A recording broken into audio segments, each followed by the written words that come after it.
Namaste all of you. आज आपण बघणार आहोत क्लास 10 मधला ग्रॅव्हिटेशनल चॅप्टर मधला एक कन्सेप्ट, अर्थ ग्रॅव्हिटेशनल ॲक्सेलरेशन. आता हा जो अर्थ ग्रॅव्हिटेशनल ॲक्सेलरेशन म्हणजे काय आहे, त्याचं सिम्बॉल काय आहे, त्याचं युनिट काय आहे आणि त्या युनिटचा नेमका अर्थ काय हे आज ह्या लेक्चरमध्ये बघणार आहोत. तर सुरू करूयात आपण अर्थ ग्रॅव्हिटेशनल ॲक्सेलरेशन आणि त्याचा सिम्बॉल आहे जी आणि त्याचं युनिट आहे मीटर पर सेकंड स्क्वेअर. आता हे अर्थ ग्रॅव्हिटेशनल ॲक्सेलरेशन म्हणजे काय, त्या अगोदर तुम्हाला ॲक्सेलरेशन म्हणजे काय हे तुम्हाला माहित पाहिजे, आहे का नाही. ॲक्सेलरेशन म्हणजे काय बघा, तुम्ही जेव्हा गाडी चालवत असता, आहे का नाही, गाडी चालवत असता तुम्ही काय म्हणता, त्याला ॲक्सेलरेटर द्या, आहे का नाही. आता हे ॲक्सेलरेटर देतो म्हणजेच काय करतो आपण, त्याच्या व्हेलॉसिटीमध्ये काय करत असतो, चेंज करत असतो, आहे का नाही.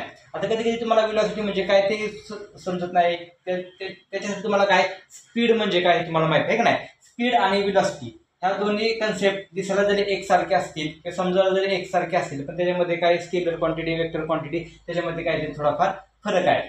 त्याचबरोबर ॲक्सेलरेशन म्हणजे काय, तर एखाद्या स्पीडमध्ये चेंज होणे किंवा त्याच्या व्हेलॉसिटी म्हणजे अजून ॲक्युरेट तुम्हाला पाहिजे असेल तर त्याच्या व्हेलॉसिटीमध्ये चेंज होण्याचं म्हणतं, आहे का नाही. म्हणजे मगाशी मी तुम्हाला सांगितलं की तुम्ही काय करताय, गाडी चालवताय आणि गाडी चालवताय म्हणजे तुम्ही काय करता, त्याला ॲक्सेलरेट करताय का नाही. ॲक्सेलरेट करता म्हणजे तुम्ही काय करता, त्याच्या स्पीडमध्ये चेंज करताय का नाही. स्पीडमध्ये चेंज करता मध्ये चेंज करता म्हणजे त्याचं काय होते, व्हेलॉसिटीमध्ये चेंज होते. कारण का स्पीडमध्ये चेंज करता तेव्हा काय होतं, फक्त तुमचं स्पीड चेंज होतं, म्हणजे 30 वरून तुम्ही 40 वर जाता, 40 वरून 50 वर जाता, आहे का नाही. पण स्पीडमध्ये चेंज होता होता कशामध्ये चेंज होते, त्याच्या व्हेलॉसिटीमध्ये चेंज होते, का नाही. व्हेलॉसिटीमध्ये चेंज होते म्हणजे काय, ते तुमचं स्पीड तुमचे 30 वरून 40, 40 वरून 50 वर जाणार, पण तुमची काय जी डिरेक्शन आहे ती पण चेंज होणार, म्हणजे तुम्ही एका स्पेसिफिक डिरेक्शनला जाणार, म्हणजे तुमच्या व्हेलॉसिटीमध्ये चेंज होते, का नाही. म्हणजे स्पीड आणि व्हेलॉसिटी दिसायला जरी गोष्टी एकसारख्या असल्या तर त्याच्यामध्ये जो महत्त्वाचा फरक येतो म्हणजे तुमचं स्पीड पण वाढतंय आणि तुमची डिरेक्शन पण वाढतंय. यालाच म्हणतो आपण, तुम्ही त्याला व्हेलॉसिटी म्हणता, आहे का नाही. म्हणजे ॲक्सेलरेशन म्हणजे काय, तुमच्या व्हेलॉसिटी मध्ये काय होणार आहे, चेंज होणार आहे, म्हणजे तुमची व्हेलॉसिटी वाढणार आहे 30 वरून 40 वरून 40 वरून 50 पर्यंत. आता हे जर ॲक्सेलरेशन कमी केलं तर काय होणार, तुमची व्हेलॉसिटी कमी होणार आहे.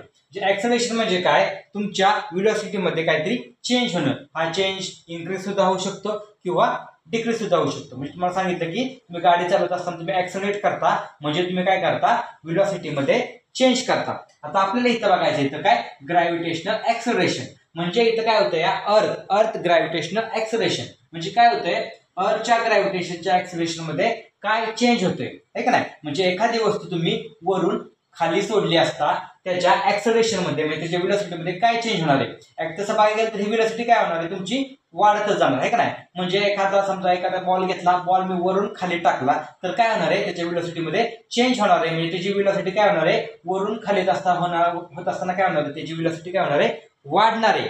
व्हेलॉसिटी वाढणार आहे म्हणजे काय होणार आहे, त्याच्यामध्ये काय होणार आहे, ॲक्सेलरेशन येणार आहे का नाही. आता हे ॲक्सेलरेशन कसं येतं किंवा हे ॲक्सेलरेशन म्हणजे काय आहे का नाही, किंवा एखादा वस्तूवरून खाली येताना ती पहिल्या सेकंदात स्पीड कमी असणार आहे किंवा त्याची व्हेलॉसिटी कमी असणार आहे, नंतर व्हेलॉसिटी वाढणार आहे, अजून व्हेलॉसिटी वाढणार आहे, अजून व्हेलॉसिटी वाढणार आहे का नाही. आता ही व्हेलॉसिटी का वाढते त्यासाठी आपण काही गोष्टी बघूया. त्यातील पहिली गोष्ट म्हणजे बघायची आपल्याला न्यूटन सेकंड लॉ, आहे का नाही. आता ह्या न्यूटनने हा जो न्यूटनचा सेकंड लॉ आहे तो काय आहे, F is equal to mass into acceleration, आहे का नाही. F म्हणजेच काय, फोर्स, आहे का नाही, मास आणि ॲक्सेलरेशन. आता जर आपण बघितलं जाते हे ॲक्सेलरेशन. आता बघा, आता जो फोर्स आहे का नाही म्हणजे काय बघा, force acting on a body result in acceleration. म्हणजे एखाद्या बॉडीवर, आहे का नाही, किंवा एखाद्या ऑब्जेक्टवर तुम्ही जर काय फोर्स ऍक्ट केला, एखाद्या बॉडीवर किंवा एखाद्या ऑब्जेक्टवर तुम्ही फोर्स ऍक्ट केला तर काय होणार आहे, रिझल्ट इन इट्स ॲक्सेलरेशन. तर ते काय होणार आहे, ॲक्सेलरेट होणार आहे. म्हणजेच काय बघा, एखाद्या ऑब्जेक्टवर तुम्ही काय केला, फोर्स अप्लाय केला तर काय होणार आहे, त्याचं जे स्पीड होणार आहे त्याच्यामध्ये चेंज होणार आहे किंवा त्याचं स्पीड काय होणार आहे, वाढणार आहे. म्हणजेच काय, त्याची व्हेलॉसिटी वाढणार आहे म्हणजे ती काय होणार आहे, ॲक्सेलरेट होणार आहे. मगाशी मी तुम्हाला सांगितलं ॲक्सेलरेट होतं म्हणजेच काय होतं, rate of change of speed किंवा rate of change of velocity. म्हणजे त्याच्या व्हेलॉसिटीमध्ये काय होणार आहे, चेंज होणार आहे. एखाद्या ऑब्जेक्टला तुम्ही काय केला, फोर्स अप्लाय केला, आहे का नाही. एखाद्या ऑब्जेक्टला तुम्ही काय केला, फोर्स अप्लाय केला म्हणजे ते एखादी वस्तू रेस्ट पोझिशनला आहे, तुम्ही त्याच्यावर फोर्स अप्लाय केला तर ते काय होणार आहे, ॲक्सेलरेट होणार आहे. तर ती मोशन मध्ये असेल, तुम्ही त्याचा फोर्स अप्लाय केला ती काय होणार आहे, तिथं थांबणार आहे. म्हणजे त्याच्या व्हेलॉसिटीमध्ये चेंज होणार आहे. ती व्हेलॉसिटी एकतर इन्क्रीज होऊ शकते किंवा त्याची व्हेलॉसिटी एकतर डिक्रीज होऊ शकते. म्हणजे मोशन मध्ये असेल तर ती स्टॉप होऊ शकते आणि रेस्ट पोझिशनला असेल फोर्स अप्लाय केला तर ती मोशनमध्ये जाऊ शकते, म्हणजे त्याच्यामध्ये काहीतरी ऍक्सलरेशन होणार आहे, म्हणजे त्याच्या व्हेलॉसिटीमध्ये काहीतरी चेंज होणार आहे. कशाच्या? न्यूटनच्या सेकंड लॉ नुसार. काय? एखाद्या ऑब्जेक्टवर तुम्ही फोर्स अप्लाय केला तर काय होणार आहे, त्याच्यामध्ये काहीतरी ऍक्सलरेशन होणार आहे. आता ऍक्सलरेशन काय बघा, the gravitational force due to the earth on a body result in the its acceleration is called as acceleration due to gravity. आपण काय बघतोय अर्थ ग्रॅव्हिटेशनल ऍक्सलरेशन. आता हे अर्थ ग्रॅव्हिटेशनल ऍक्सलरेशन किंवा ऍक्सलरेशन ड्यू टू ग्रॅव्हिटी म्हणजेच काय, की तुझा फोर्स लागणार आहे का नाही. आता आपण काय बघतोय, अर्थवरचा ग्रॅव्हिटेशनल ऍक्सलरेशन बघतोय का नाही, म्हणजे इथं जो फोर्स लागणार आहे तो कशामुळे लागणार आहे, तर ड्यू टू ग्रॅव्हिटेशनल फोर्स आहे का नाही. जो फोर्स लागणार आहे तो कशामुळे लागणार आहे, ग्रॅव्हिटेशनल फोर्स आहे का नाही. ग्रॅव्हिटेशनल फोर्स म्हणजे काय, एखादा ऑब्जेक्ट वरून खाली सोडला तर काय होतं, तो ग्रॅव्हिटेशनल फोर्समुळे काय होतं, तो खाली होतो आहे का नाही. मग आता हे इथं बघताना आपल्याला काय बघायचंय, एखादा ऑब्जेक्ट आपण वरून खाली सोडला तर काय होणार आहे, तर त्या ग्रॅव्हिटेशनच्या फोर्समुळे तो काय होणार आहे, खाली येणार आहे, आणि त्याच्यामुळे जे ऍक्सलरेशन होणार आहे तर त्यालाच काय म्हटलंय, ऍक्सलरेशन ड्यू टू ग्रॅव्हिटी.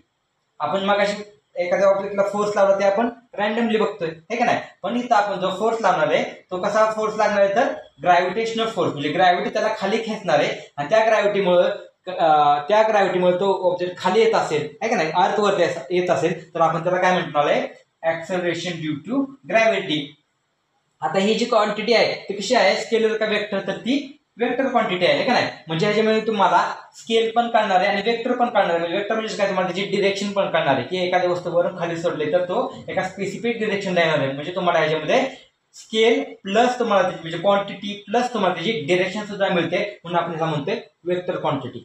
दोन क्वांटिटी असतात, एक असते स्केलर क्वांटिटी, म्हणजे तुम्ही त्याला नुसतं स्केल म्हणू शकता, म्हणजे मी 10 मीटर पर सेकंड या स्पीडनं गेलो आहे का ना, किंवा 10 किलोमीटर पर हवर या स्पीडनं गेलो, त्याच्यामुळे फक्त तुम्हाला त्याची क्वांटिटी कळते. पण कोणत्या डिरेक्शनला गेलो तुम्हाला कशामुळे कळणार, तर वेक्टर क्वांटिटी. म्हणजे मी 10 किलोमीटर पर सेकंड किंवा 10 किलोमीटर पर हवर मी राईट साईडला गेलो, लेफ्ट साईडला गेलो, हे दाखवतो तुम्हाला वेक्टर क्वांटिटी. म्हणजे वेक्टर क्वांटिटी मध्ये तुम्हाला ती क्वांटिटी पण कळणार, किती आहे स्केल पण कळणार, प्लस जी तुम्हाला डिरेक्शन पण कळणार. कारण काय आपण इथं बघतोय ग्रॅव्हिटी, मग तुम्हाला माहिती आहे की ग्रॅव्हिटीमध्ये काय होतं, एखादी वस्तू वरून सोडली असते कुठे येतं, तर खाली येते, म्हणजे तुम्हाला काय होतं, एक स्पेसिफिक डिरेक्शन कळते.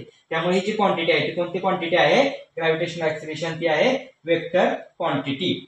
आता ही जी वेक्टर क्वांटिटी आहे, किंवा आपण जी याचा जो सिम्बॉल आहे तो आपण दाखवतो स्मॉल जी.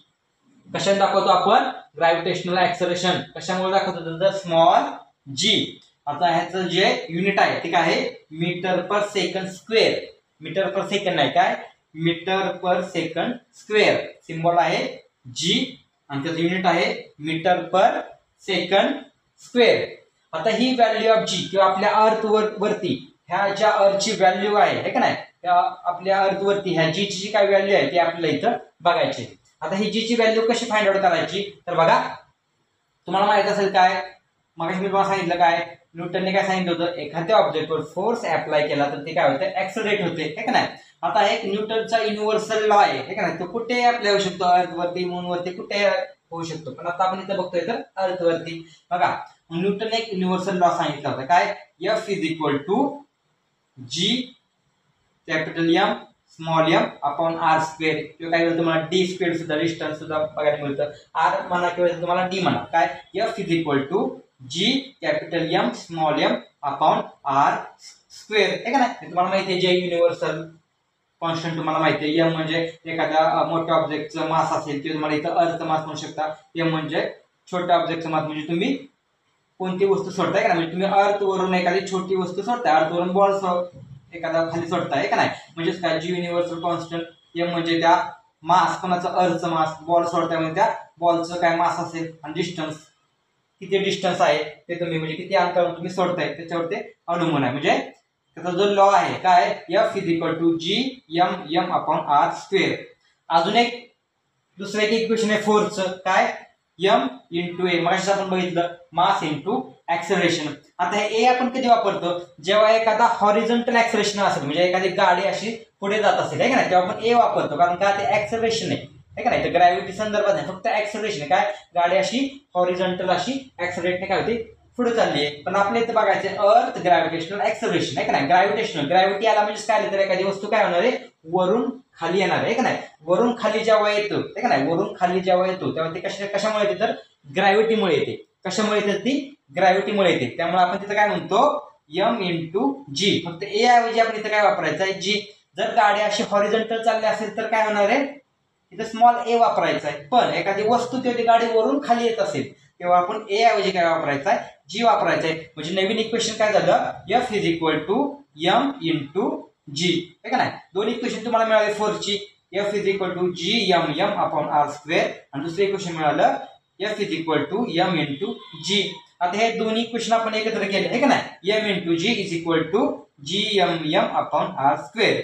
आता ह्याच्यामध्ये काय केलं, ह्या स्मॉल एम ला हा स्मॉल एम आपण काय केला, घालून टाकला. ह्या स्मॉल एम ला आपण हा स्मॉल एम घालून टाकला.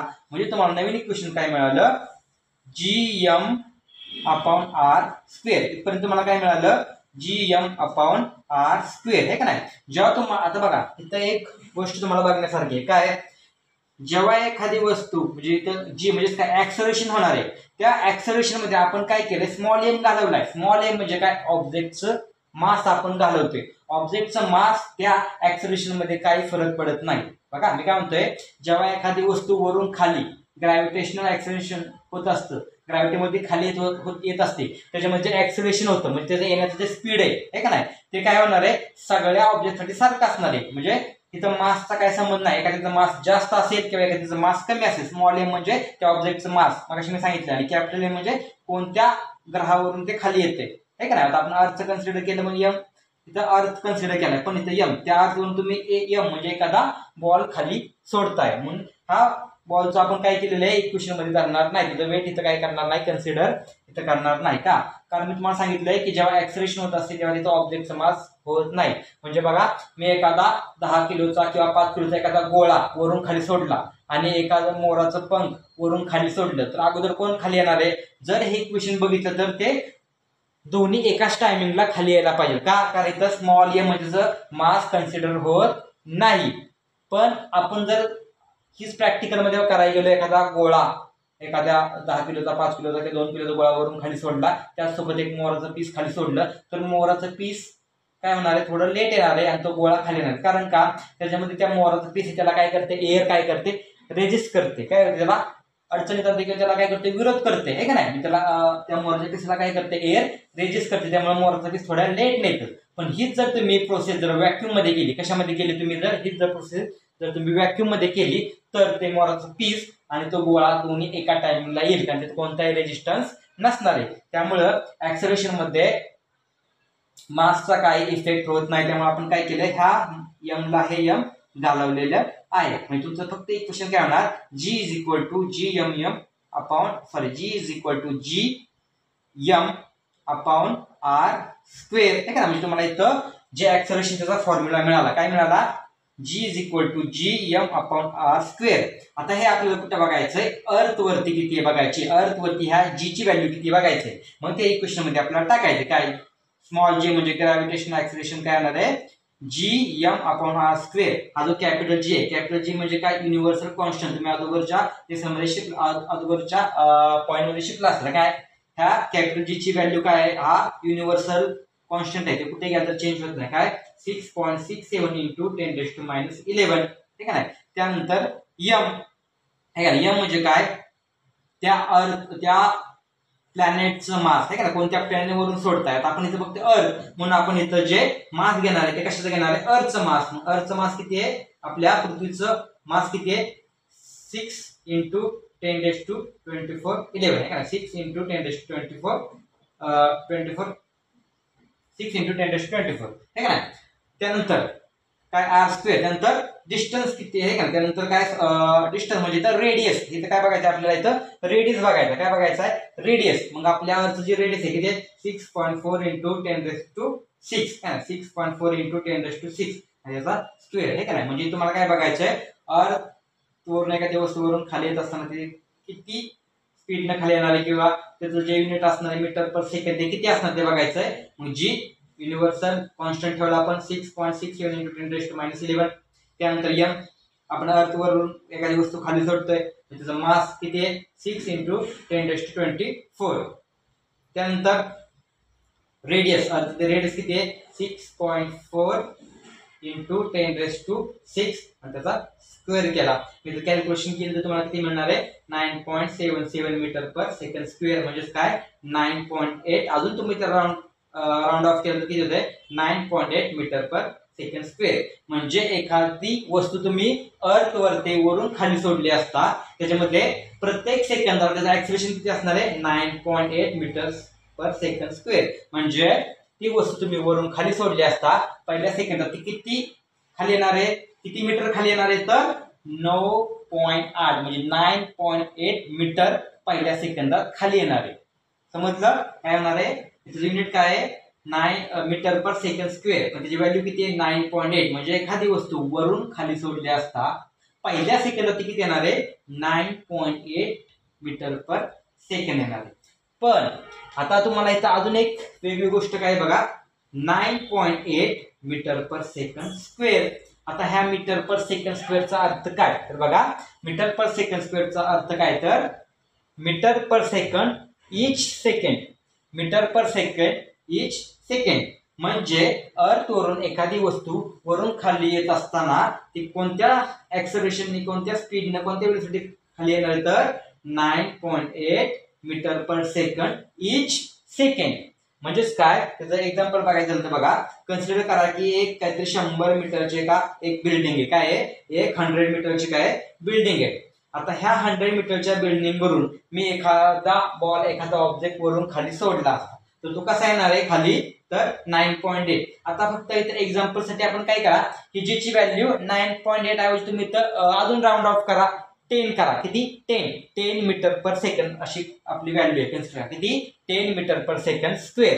म्हणजे बघा एखादी वस्तू ह्या 100 मीटरच्या बिल्डिंग वरून आहे का 100 मीटर डिस्टन्स वरून काय केली मी खाली सोडली. कन्सिडर करा फक्त इथं अजून करा बाकी काय मध्ये नाही मीटर एवढ्या कमी मीटरची बिल्डिंग नसेल पण तुम्ही अजून करा. आता एखादी वस्तू मी काय केली वरून खाली सोडली ठीक आहे ना तर आता ह्या 9.8 ऐवजी आपल्या इथे किती कन्सिडर करायचं तर 10 कन्सिडर करायचे. किती कन्सिडर करायचं 10 मीटर पर सेकंड स्क्वेअर. त्या बिल्डिंग वरून एखादी वस्तू खाली सोडली ठीक आहे ना तर आता इथं ग्रॅव्हिटेशनल ऍक्सेलरेशन किती आहे 10 म्हणजे 10 मीटर पर सेकंड स्क्वेअर. म्हणजे त्याच्यामध्ये काय होणार आहे मला सांगितलं काय 10 मीटर पर सेकंड स्क्वेअर म्हणजे काय मीटर पर सेकंड ईच सेकंड. म्हणजे पहिल्या सेकंदात ती 10 मीटर खाली येणार. किती खाली येणार पहिल्या सेकंदात 10 मीटर खाली येणार ठीक आहे ना. जेव्हा दुसरा सेकंद स्टार्ट होईल दुसऱ्या सेकंदात ती किती खाली येणार म्हणजे पहिल्या सेकंदात बघा 0 वरून 10 मीटर पर्यंत खाली आली तर दुसऱ्या सेकंदात काय होणार आहे बघा मीटर पर सेकंड ईच सेकंड. म्हणजे दुसऱ्या सेकंदात ती 10 नाही तर पहिल्या सेकंदात 10 मीटर आली. आता त्याचं ऍक्सलरेशन होणार आहे काय होणार आहे ऍक्सलरेशन म्हणजे खाली येणार आहे. म्हणजे इथून खाली आली तर काय होणार ती अजून काय होणार आहे अर्थच्या जवळ येणार आहे. अर्थच्या जवळ येणार म्हणजे काय होणार आहे अजून तिची ग्रॅव्हिटी वाढणार आहे. म्हणजे अर्थचं खेचण्याचं प्रमाण काय होणार आहे अजून वाढणार आहे. कारण काय आहे ती थोडीशी काय आली 10 मीटर अजून खाली आली. 10 मीटर अजून खाली आल्यामुळे काय झालं अर्थ जे खेचते जे अर्थ ऍक्सलरेट करते ग्रॅव्हिटी काय करते त्याला खेचते तर काय होणार आहे खेचण्याचं प्रमाण अजून वाढणार आहे. म्हणजे त्याच्यामध्ये काय होणार आहे अजून ऍक्सलरेशन होणार आहे. मगाशी मी तुम्हाला सांगितलं ऍक्सलरेशन होणार आहे. ऍक्सलरेशन होणार म्हणजे त्या स्पीड मध्ये प्रत्येक वेळेस काय ना काहीतरी चेंज होणार आहे. म्हणजे तुम्हाला प्रत्येक वेळेस पहिल्या सेकंदात 10 मीटर गेली दुसऱ्या सेकंदात अजून 10 मीटर गेली तिसऱ्या सेकंदात अजून 10 मीटर नाही तर काय होणार आहे त्या 10 मीटर मध्ये अजून काहीतरी चेंज होणार आहे. म्हणजे पहिल्या सेकंदला ती 10 मीटर खाली येणार आहे. अजून दुसरा सेकंद सोडला तर काय होणार आहे तर त्याच्यामध्ये ऍक्सलरेशन होणार आहे त्याचं खेचण्याचं प्रमाण वाढणार आहे. दुसऱ्या सेकंदाला ती 20 मीटर म्हणजे 10 मीटर वरून अजून 20 मीटर खाली आली. म्हणजे टोटल दुसऱ्या सेकंदात ती किती खाली आली तर 30 मीटर खाली आली. बघा इनिशियल 0 मीटर होती ठीक आहे ना. मग आता त्याचं सूत्र काय मीटर पर सेकंद पहिल्या सेकंदात 10 मीटर आली बरोबर आहे मीटर पर सेकंद. त्यानंतर दुसऱ्या सेकंदात किती खाली आली बघा अजून 20 म्हणजे पहिल्या सेकंदात खाली आली होती इनिशियल होती 0 पहिल्या सेकंदात आली 10 पर ईच सेकंद आहे का नाही. म्हणजे पहिल्या सेकंदात 10 आली ईच सेकंद. आता नंतर त्याचा सेकंदचा स्क्वेअर काय अजून 10 म्हणजे दुसऱ्या सेकंदात अजून 10 ने त्याचं प्रमाण वाढणार आहे. म्हणजे दुसऱ्या सेकंदा म्हणजे टोटल ती 30 म्हणजे पहिल्या सेकंदाचे 10 आणि दुसऱ्या सेकंदामध्ये 20 अशी टोटल दुसऱ्या सेकंदात ती 30 मीटर खाली येणार आहे.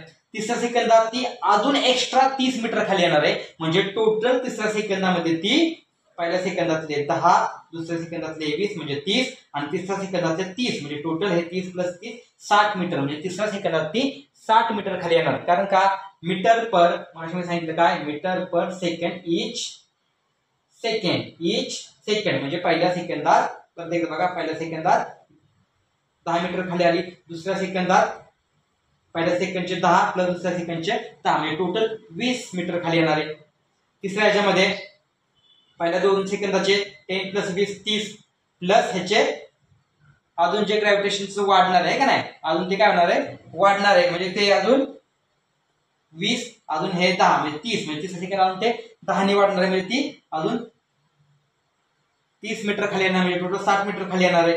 तिसऱ्या सेकंदात हे वरचे 30 मीटर प्लस 10 सेकंदाने अजून वाढणार आहे म्हणजे ते 40 मीटर खाली येणार आहे का नाही. म्हणजे हे चौथ्या सेकंदामध्ये 40, तिसऱ्या सेकंदामध्ये 30 मीटर खाली आली, दुसऱ्या सेकंदामध्ये 20 आणि पहिल्या सेकंदामध्ये 10 म्हणजे हे जे खेचण्याचं प्रमाण आहे 100 मीटर ते तुमचं 4 सेकंदमध्ये कंप्लीट होणार आहे. पहिल्या सेकंदमध्ये 10, दुसऱ्या सेकंदमध्ये 20 टोटल 30, तिसऱ्या सेकंदमध्ये 30 म्हणजे टोटल झाले 60 आणि चौथ्या सेकंदमध्ये 40 म्हणजे टोटल झाले 100 म्हणजे तुमचं काय होणार आहे 10 मीटर पर सेकंड स्क्वेअर म्हणजे तुमचं प्रत्येक सेकंदानंतर तुमचं जे खेचण्याचं प्रमाण आहे ते किती असणार आहे 10 मीटर पर सेकंड ते काय होणार ऍक्सलरेट होणार आहे का ना. म्हणजे आपण हे ह्याच्यामध्ये बघायला किती होणार आहे 9.8 मीटर पर सेकंड स्क्वेअर म्हणजे प्रत्येक तुमच्या सेकंदानंतर त्याचं खेचण्याचं प्रमाण ते 9.8 म्हणजे 9.8 मीटर पर सेकंदाने वाढणार आहे. म्हणजे ते काय होणार आहे ऍक्सलरेट करणार आहे. जशी गाडी तुमची ऍक्सलरेट करते तसं हे खेचण्याचं प्रमाण तुमचं काय होणार आहे ऍक्सलरेट करणार आहे.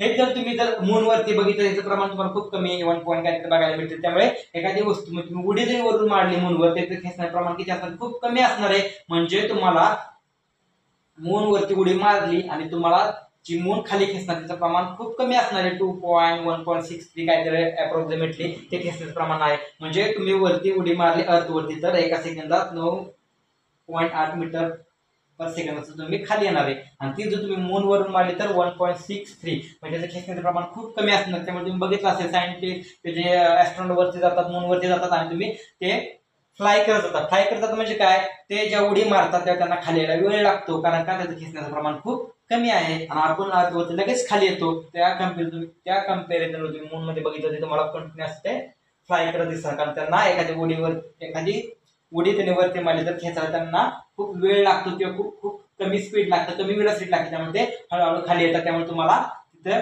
जास्त उशीर तुम्ही हवेमध्ये फ्लाइंग करत असताल असं तुम्हाला वाटत असतं. आणि जर आता कन्सिडर करा हे जर 9.8 मीटर पर सेकंद ऐवजी जर नुसतं मीटर पर सेकंद असते तर ते पहिल्या सेकंदामध्ये 10, दुसऱ्या सेकंदमध्ये अजून 10 म्हणजे तिसऱ्या सेकंदमध्ये 10 तर त्याला 10 सेकंद लागले असते. म्हणजे पहिल्या सेकंद 10, दुसऱ्या सेकंदात 10, तिसऱ्या सेकंदात 10 असं 100 व्हायला त्यांना 10 सेकंद लागले असते जर मीटर पर सेकंद असेल तर. पण इथं काय आहे मीटर पर सेकंड इच सेकंड त्यामुळे इथं तुमचा जो ऑब्जेक्ट आहे तो फक्त 4 सेकंदात खाली येणार आहे. पहिल्या सेकंदमध्ये 10, दुसऱ्या सेकंदमध्ये 10 + 10 म्हणजे 20 सेकंद, तिसऱ्या सेकंदमध्ये पहिले 20 कंटिन्यू स्पीड प्लस तुमचे 10 म्हणजे 30 मीटर, तिसऱ्या सेकंदमध्ये तुमचं 30 प्लस अजून 10 म्हणजे टोटल 40 म्हणजे 40 30 20 तुमचं असं हे 4च सेकंदामध्ये तुमचा तो ऑब्जेक्ट खाली येणार आहे. तुम्हाला कळलं का अर्थ ग्रॅव्हिटेशनल ऍक्सलरेशन. अर्थ ग्रॅव्हिटेशनल ऍक्सलरेशन म्हणजे काय होते ग्रॅव्हिटीमुळे एखादी वस्तू काय होते खाली येते आणि त्याच्यामध्ये काय होते ऍक्सलरेशन होते त्याच्यामध्ये काहीतरी